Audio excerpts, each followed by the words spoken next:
won by 13 points, right? Huge win. And then you had a couple of days to just kind of sit back and relax. Just take it all. Just take it all in, Maybe Bernie. Take it all. Isn't that crazy? You win there, a huge win, but then you're catapulted straight into the Big Apple. Well, what I liked about Wisconsin is we won in almost every county in the state. Yeah. Right across the board, and that was pretty good. What happened there? What worked there that worked in Michigan as well?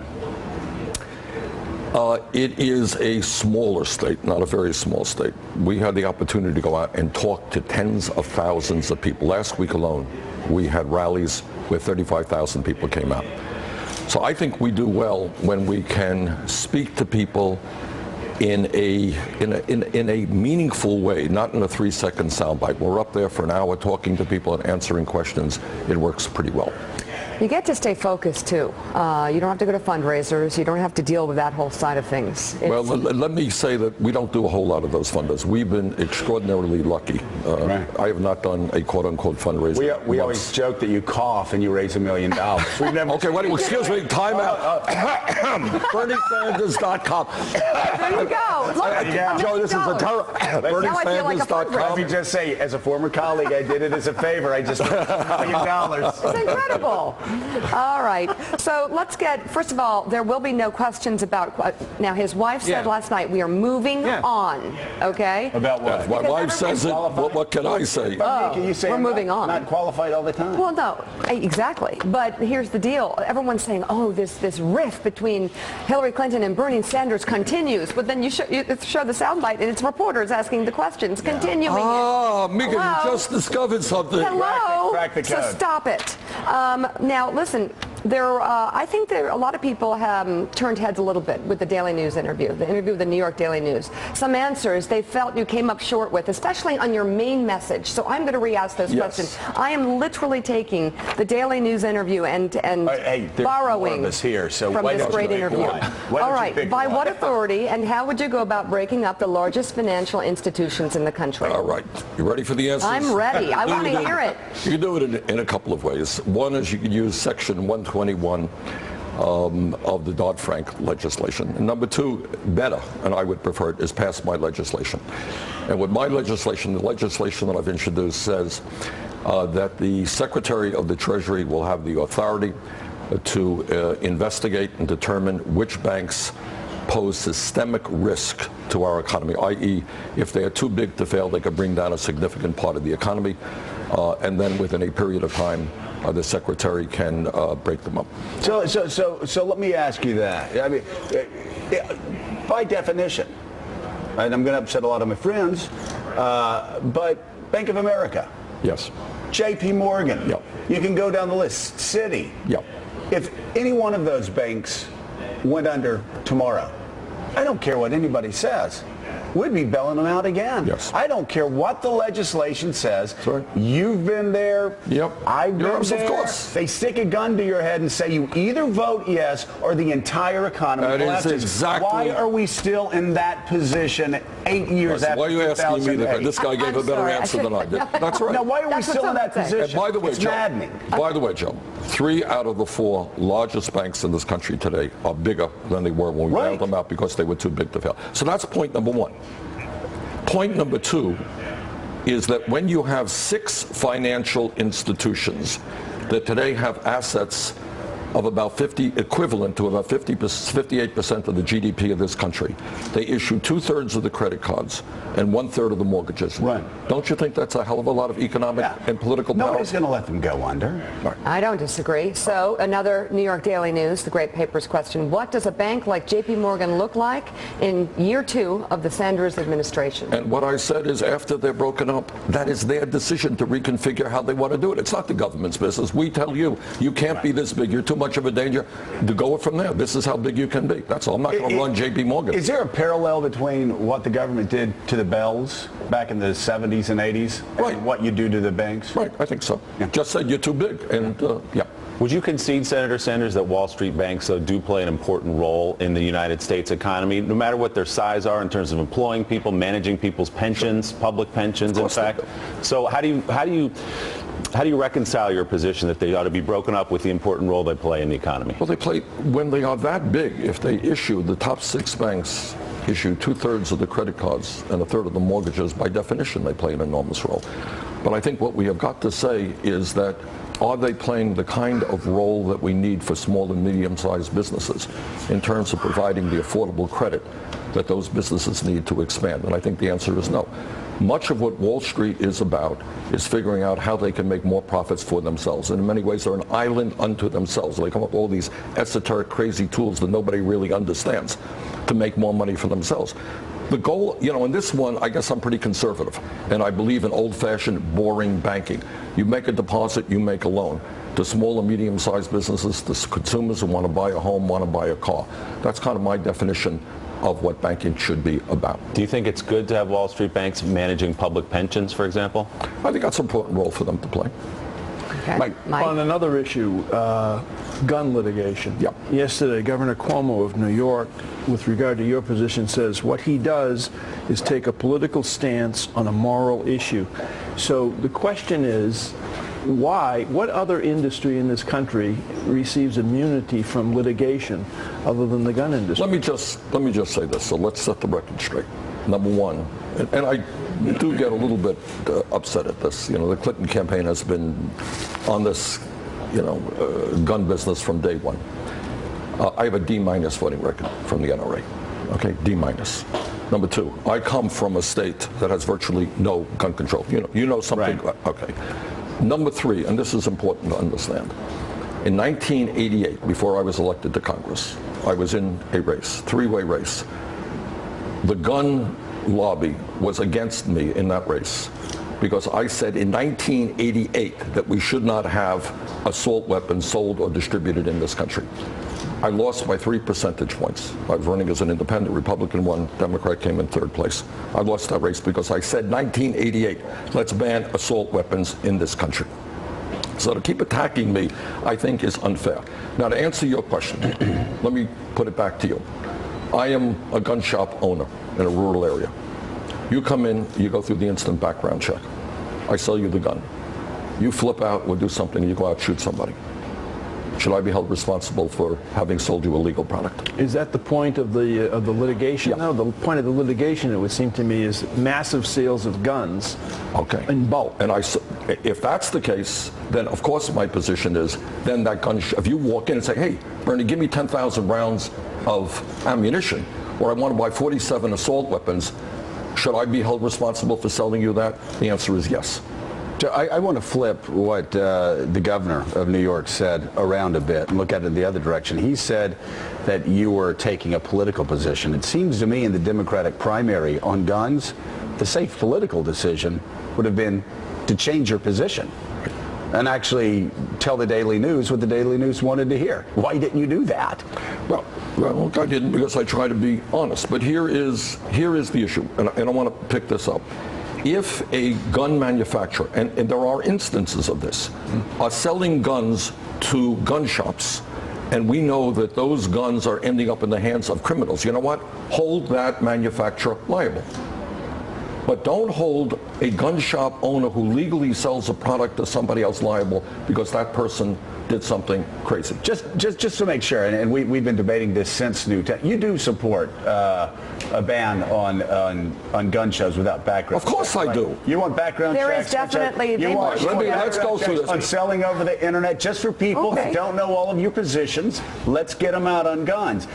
You support stronger background checks. You support background checks at gun shows, over the internet, et cetera, et cetera. And the straw man provision so that if you walk in legally and buy a gun and then you sell it to criminals, that should be against the law. Yeah. I very strongly support what President Obama is trying to do.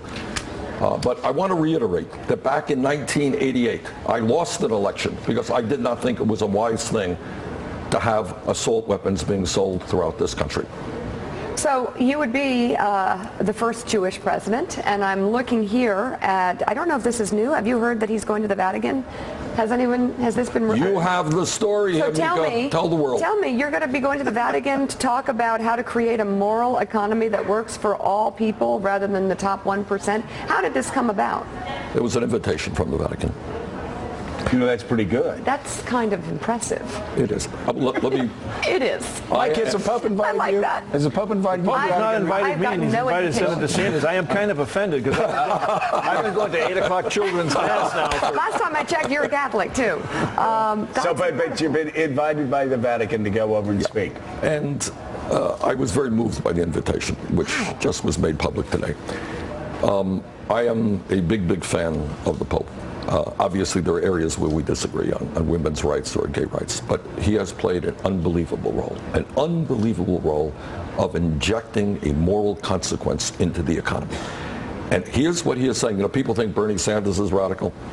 Read what the Pope is writing. What he is saying is not only that we have to pay attention to what he calls the dispossessed. And again, we don't talk about it enough. These are the children who have no jobs all over the world. Youth unemployment is off the charts. The elderly people who are watching this program now are trying to get by on $11,000 a year. We don't talk about that. But you know what else he's even doing? He's talking about the idolatry of money, the worship of money, the greed that's out there. How our whole culture is based on, I need more and more and more. And I don't have to worry about veterans sleeping out on the street or elderly people who can't afford their prescription drugs. And he's trying to inject a sense of morality into how we do economics. Trying to put a conscience into it. Absolutely. And we need that absolutely desperately. So. I assume you think part of that morality economically is raising the minimum wage. Yes. And we've been talking about that a lot in New York at $15, in California as well, $15. The Yes. governor of the state of Oregon. Massachusetts, Oregon, New York? have all been talking about that.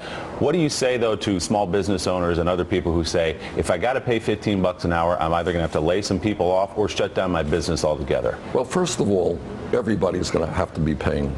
You know, it's one thing if I say to him, you got to pay $15 and you're paying $8 an hour. But it goes up for the whole country. That's number one. To 15, Senator? Yes. Yeah. If I had my way. I want to say a couple of things about this. Number two, when we raise the minimum wage to a living wage, you're putting money into the hands of people who in many instances don't have any disposable income right now. He's now getting 15 before he got 11. He now has some money to go shopping in her store and buy some goods, and she can now hire somebody to do that. I understand the conservatives argue that point. And then maybe, I'm not going to tell you that there will not be some small businesses will be impacted, but I think overall for the economy, putting cash into the hands of people who desperately need it will be a plus for the economy. I want to make a second point, though, if I could, on this $15 minimum wage. If we were sitting here, let's be honest about this, 5 years ago, Billy, you said, I think we should raise the minimum wage to $15 an hour because 7 1/4 is a starvation wage. Would anybody here have believed that in a period of 5 years, California, Oregon, New York State, and other cities would have done it? Nobody would have believed that. No. All right, here's my point. When I am criticized for being too ambitious, talking about free tuition at public colleges or universities, rebuilding our crumbling infrastructure, moving toward a Medicare for all, I'm criticized. It's too big an idea, too radical an idea. But what happens when an idea catches fire? When people see the justice of that idea, it moves very, very quickly. What happened with the $15 an hour minimum wage is people in the fast food industry, McDonald's, Burger King, Wendy's, they went out on strike, they raised the issue, and suddenly you have governors and city councils all over the country saying, that's right. What my campaign is about is trying to inject that sense of urgency and bringing people together to say, we can deal with income and wealth inequality. We can deal with pay equity for women. We can deal with the fact that we have more people in jail than any other country on earth. If we get our act together, if we stand up and take on the big money interests who have so much power, we can change America. Let's go to foreign policy and talk about an issue that matters a lot to people. Well, my home state of Florida, but also here in New York and across the country, and that is Israel. Do you believe, like many diplomats, that the only way to, at the end, strike a peace deal between the Israelis and the Palestinians is moving back to pre-1967 borders? What I believe, first of all, is there are good people on both sides and there are political opportunists on both sides. I've got to say that. Number two, what I believe is, as somebody who is Jewish, who has lived in Israel for a few months when I was a young man, who has family in Israel, is that, of course, the security of Israel, the independence of Israel, the right of Israel to live in peace and security is paramount, but you have to recognize the plight of the Palestinians. And I know that in America, in politics, that maybe is not something that is said very often. But we're not going to have lasting peace unless we recognize that in Gaza, for example, what is current situation there is deplorable. I mean, people are living with horrific levels of poverty in an area that has been annihilated. So what I think is, Joe, you need a two-state solution, and we'll argue about the details of that. Wait, but do you have an opinion on the pre-67 borders? Not at this point. Not right now. Okay. Do you believe, quickly, Senator, that plight of the Palestinians you talk about was brought on in part by Israel? Look, Israel has a right to protect itself from terrorism. The idea that in Gaza weapons and missiles and bombs were being created is obviously unacceptable. Do I think that Israel reacted in a disproportionate way? I do. And in that same interview, what I did not know the exact number, but it turns out that according to the United Nations, over 2,000 civilians were killed and some 10,000 people were wounded. I think that is, an understanding that there was a war. I think that was a disproportionate reaction. Paul Krugman raises an issue about the increasingly vitriolic tone of the campaign on both sides. Well, I think vitriolic is probably too strong a word, but well, Mr. Krugman writes, who's ever known Paul Krugman, though, to in part, overreach rhetorically? Recent attacks. He's not good at debating. We have a minute. But he can overreach rhetorically. But go ahead. We're going to get a reaction to whether he overreached or not. Recent attacks on Mrs. Clinton as a tool of the fossil fuel industry are just plain dishonest and speak of a campaign, yours, that has lost its ethical moorings. Oh, man. Wow. Wow, you're in trouble. We get attacked every single day. I've been called a protector of the NRA. The Clinton campaign has said that I want to dismember American health care and leave people without Medicaid or Medicare, that I am attacking Planned Parenthood when I think Planned Parenthood is one of the great organizations in this country. It was a headline in the Washington Post just the other day, quote, Clinton questions whether Sanders is qualified to be president. To say that, how often have I talked about Hillary Clinton's emails? Have you heard me? Not a word. How often have I talked about the Clinton Foundation's fundraising? Have you heard me say one word about it during the campaign? To say that I am running a vitriolic Why campaign. haven't you? Some of them are very good questions. Some of them are legitimate questions. They are, but I have tried to stay away from personal attacks on Hillary. So when I get attacked for being unqualified, and when I respond by saying, well, Hillary Clinton voted for the war in Iraq. She voted for all these disastrous trade agreements. She's raising millions and millions of dollars from Wall Street and other special interests. Oh, my goodness, isn't that a vitriolic attack? I don't think so. Since you say that, Senator, that when she was up to be Secretary of State, you said of her, Clinton is one of the brightest people in Congress. She would be an excellent choice. Yes. At that point, she had already voted for the Iraq War and all those trade deals. What changed since then? Well, she's running for president now. That's what changed. And look, I think she is very bright. And I'm not going to get dragged into telling you something that is not true. I've known her for 25 years. I respect her. But if I am being attacked day after day after day, if what the Clinton campaign basically says, look, we lost in Wisconsin, we've lost 6 out of the last 7 states, we got to go negative on Sanders. That is what their new strategy is. What am I supposed to do? Just sit back and say, hey, I come from a small state, we're really nice people, we got to fight back. And that's what we are trying to do. I hope, though, let me be clear on this, okay? Let's get back to the issues. Hillary Clinton and I have strong disagreements. I respect her, but let's start debating the issues, and that's what the American And there people will be a debate. And Jane just pointing out, we did not bring it up, okay? We did not bring it up. Hi, Jane. We didn't bring it up. All right, okay. Senator Bernie Sanders, thank you so much. Great to have you on the show. Thank you, Bernie. Thanks, Senator. Always great to see you. We'll be right back with Chuck Todd and Casey Hunt.